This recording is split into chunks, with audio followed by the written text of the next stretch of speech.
Hi, team. Today we're going to go over a book by Paula Munier. I think. It's called A Barring of Bones. This would be a great book for you to choose if you're trying to get reading points or something like that, or if you have an option on what you do your book report on. If you like mysteries, a little bit of romance, a little bit of suspense, some twists and turns, I have found her to be a really good author, and I think both men, women, teens would really like this book. It's actually a series, so one of the nice things is you can keep reading the series. Don't worry, I'm not going to tell you what the book's about, but I'm just going to give you some assistance if you want to do a book report. So first of all, most of her books do have an audiobook, but I really encourage people to read, especially if you're young, to read an actual written book, like not necessarily out of paper, but where you read the words, because part of the reason that you're doing book reports and reading books is to get really good at reading. And it's a skill that will help you when you're at work, because you're going to have to read something pretty much for sure in darn near every job. I don't care if you're a farmer or a surgeon, or a policeman or a desk clerk. There's a lot of things where you have to read even your I-9 or your W-2, your W-4. There's some amount of reading involved, and the more that you can comprehend, that's what the books will do. They'll expand your vocabulary. So let's talk about Paula Munier. She's the author. So I would say in book reports, a lot of times all people do is focus on the story, but I also suggest to people that it's important to focus on the author, because if you understand the author, sometimes you'll understand more of where their stories come from, and it might help give you an idea so that if you're on a creative writing class or something like that, that you also will get ideas of your own. It's another good reason to actually read a book instead of listen to it, is that a lot of times for people, the visual of it will really help them to think of things on their own and imagine it in their heads. But and also when you're listening to an audiobook, you can lose your attention. And you can skip like a whole chapter and be like, what just happened?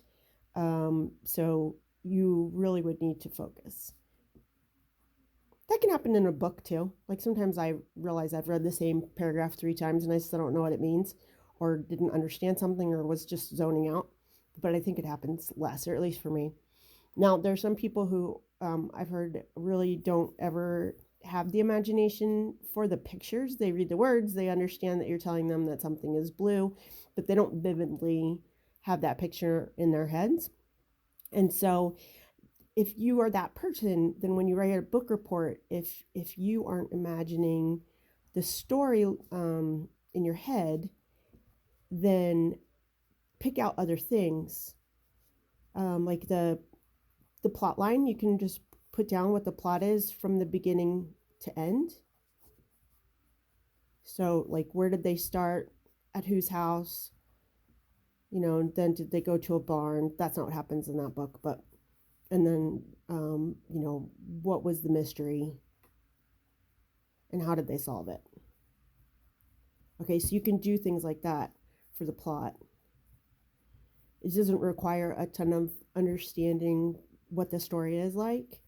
You can also do character development. This author, Paula Munier, is really good at character development. And one of the interesting things that she does is, in an effort to help you imagine the story, she actually uses a lot of brand names. So I think she doesn't do it in this book, but in later books, when she's talking about the clothing somebody is wearing, she'll call it a Henley, which is a certain kind of a shirt that has buttons on it. And so not everybody will know what a Henley is, but they'll look it up. Or she's very specific about the kind of wine that's being drank, and she gives it a name brand in that area. So like if you went and Googled some of the things that she put in here, then you would see that they are real brands. And it's supposed to help you kind of understand where it's taking place. Her books in this series are taking place in Vermont. And so you might look up and find out whether or not she is actually from Vermont, or why she chose that area. Was the environment of the woods and the mountains and any weather, snow, summer, was that important to her story and giving it more depth? I think the answer would be yes, but you would want to explore that. Now, if you have dyslexia, it can be extremely difficult to read a book through and through if you have dyslexia. So I would really encourage you in that case to, some teachers probably require you to take the book out of the library. So I would suggest you go ahead and take the book out of the library. But if you have the Libby app, or if your parent can get the Libby app, then Paula Munier's books, I think all but one, are an audiobook available on the Nebraska Library for Libby. So interestingly, it's different at different libraries, and whether or not it's on hold or not, or if somebody has it out for a loan. So for instance, I know somebody who lives in Arizona, and none of her books were on hold there, but all of her books were on hold here. So it didn't take very long, though. People seem to be reading them as soon as they get the opportunity and then putting them back. I know I read the fourth book in a couple of days. Now, you might have noticed that it said one sit read or one day read or something like that in that person's little blip on the book front. I don't agree with that. I think the point here is that it was really interesting. I couldn't read it in one day. I don't read that fast. So other people read really fast. I don't. So it takes me longer. But again, if you have dyslexia and reading is really difficult, then just get the audiobook and make sure that you pay attention and that you take down notes. Okay. So one of the things I like best about Paula Munier is that there's a lot of twists and turns in her book. There's a little bit of romance. There's animals, outdoors, a really great plot, surprises at the end.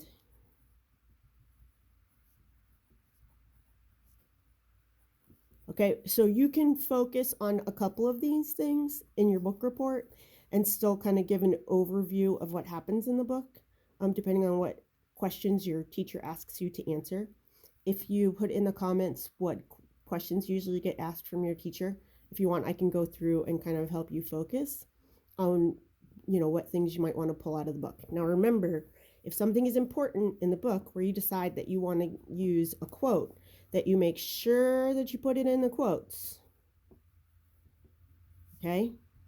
And then you need to document, right? Like what page it was on, 316, whatever it was, and that it was from the book itself, okay?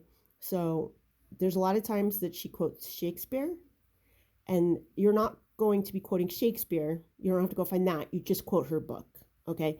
But you want to make sure that you don't like take a paragraph of hers and just put it into your book report without any quotes. Otherwise, that's considered that you are attempting to like steal that information, and it'll get flagged as not your work, okay? As a plagiarism. So just make sure you use your quotation marks and you reference where you got that from, okay?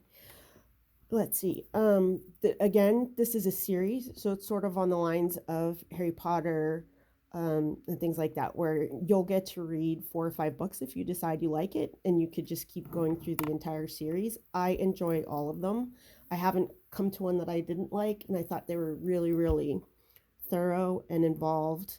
And think about the fact that when Paula Munier is really explicit about what somebody is wearing or what they're doing or what kind of vehicle they're driving, kind of think about what kind of people get marketed to for those kinds of outfits or those kinds of clothing, because they're trying to speak to their personality in that way. So for instance, if somebody talks about Carhartt a lot, then you frequently think of somebody who works in construction or works on a farm or in general works outside, because it's really strong outdoor wear. And if somebody has like an F-250, that's a very vigorous truck that can go a lot of places that a smaller vehicle can't go. It can tow things. So you want to think about Well, okay, that's supposed to make me feel rugged and powerful. And then you'll want to say, is the person driving an F-250 rugged and powerful? Does it all align? Right? So if there's a character who's supposed to be really rugged and powerful and they're driving around in a 1980s Gremlin, that doesn't really equate, right?